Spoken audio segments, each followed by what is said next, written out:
Good morning. You see Missy right there? Yeah. She's doing pretty good.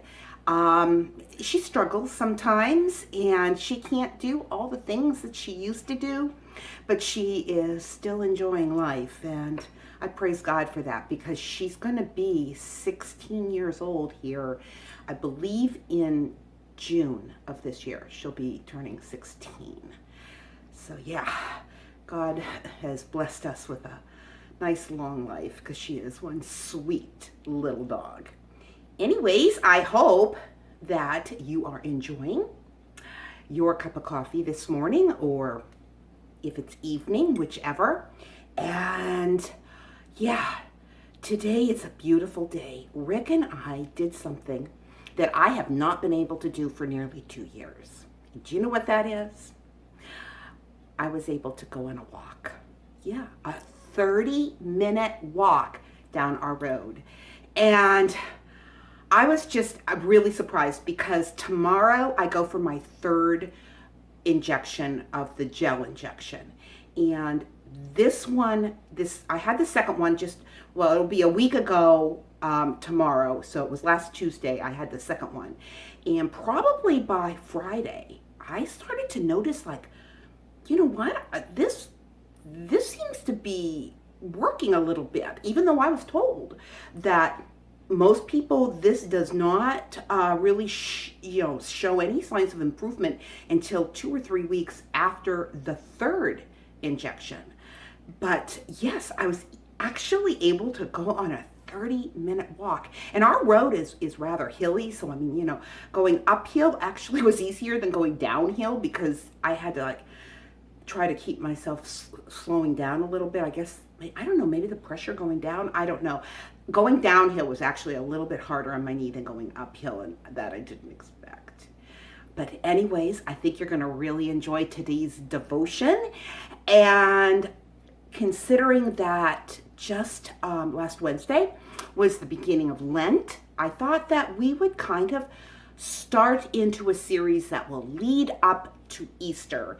And it's not really, I can't say it's like based on Lent or anything like that. I'm just saying it kind of is, but it kind of isn't. Anyways, let's get this going. And yeah, I got to get my stuff. I kind of forgot to get my Bible, forgot to get everything put out here in the kitchen. So I will get that and we will begin.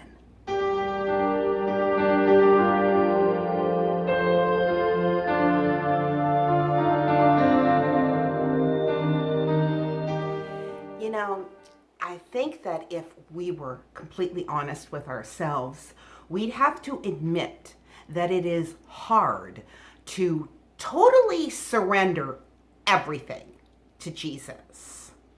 To be so completely open in our hearts, to be honest with Jesus, to tell him our thoughts, our plans, our dreams, our fears, to expose our heart in a completely open and honest way.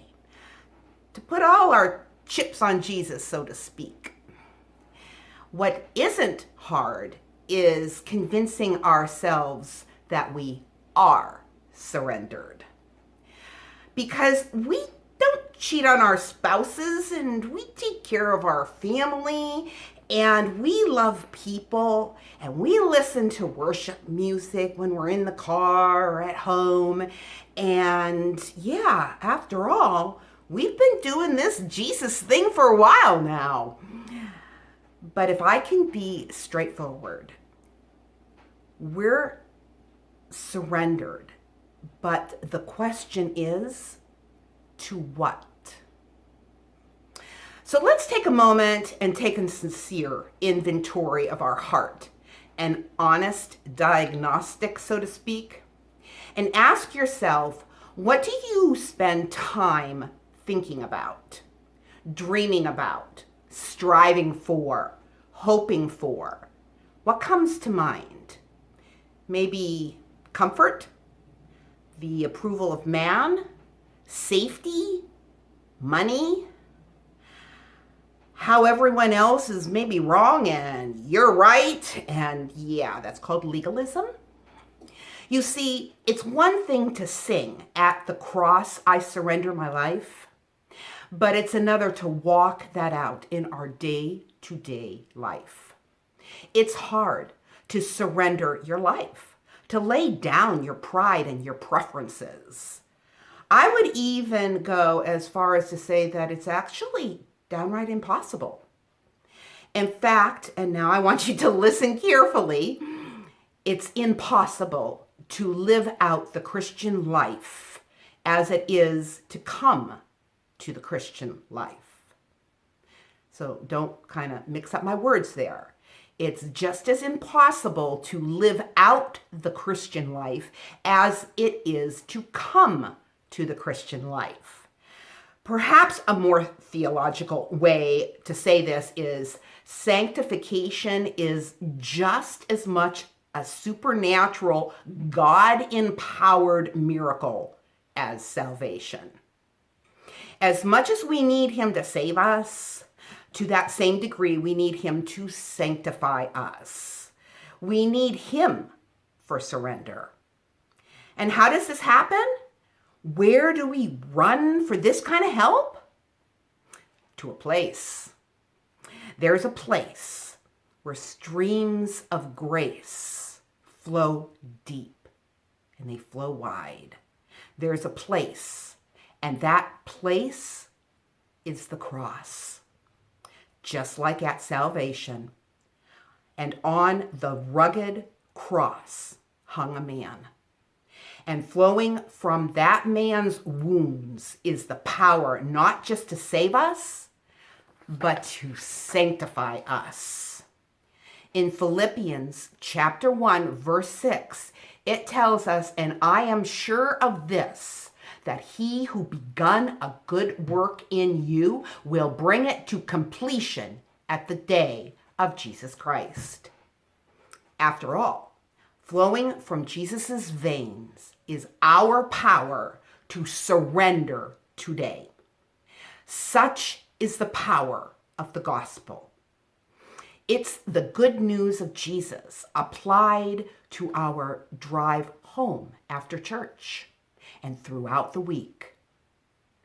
It's the gospel smashed into our commute to work and to the everyday drudgery of our lives.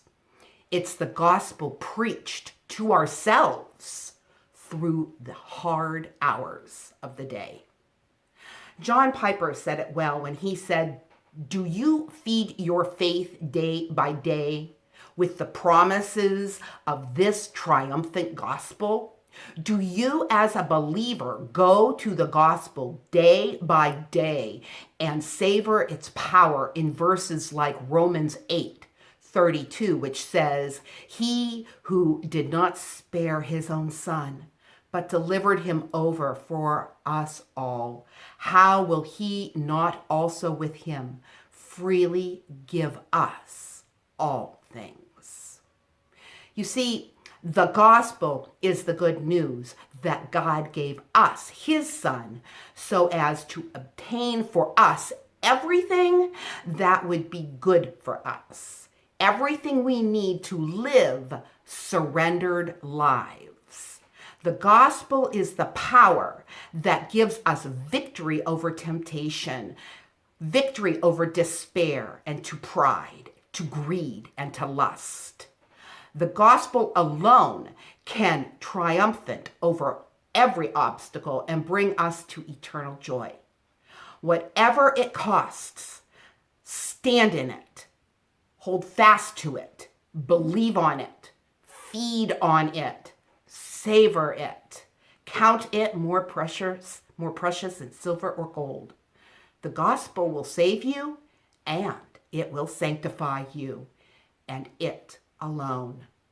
As we're told in Romans chapter 8, verse 11, "And if the spirit of him who raised Jesus from the dead lives in you, he who raised Christ from the dead will also give life to your mortal bodies through his spirit who lives in you." Now, have you ever listened to the song by Tomlin, "At the Cross"? Now, I want to read the words to this song, and in the description below, I am going to put a link for you to be able to listen to this song, because this song can be used as a pathway to surrender, because by His Spirit, who is alive in you, as you put to death the deeds of the body, He will help you. Now listen to these words. There is a place where mercy reigns and never dies. There is a place where streams of grace flow deep and wide, where all the love I've ever found comes like a flood, comes flowing down. At the cross, I surrender my life. I'm in awe of you, where your love ran red and my sin washed white. I owe all to you. I owe all to you, Jesus. There is a place where sin and shame are powerless, where my heart has peace with God and forgiveness, where all the love I've ever found comes like a flood, comes flowing down. At the cross, I surrender my life. I'm in awe of you. I'm in awe because I owe it all to you. Here my hope is found. Here on holy ground, I bow down. Here, arms open wide, you saved my life, and here I bow down.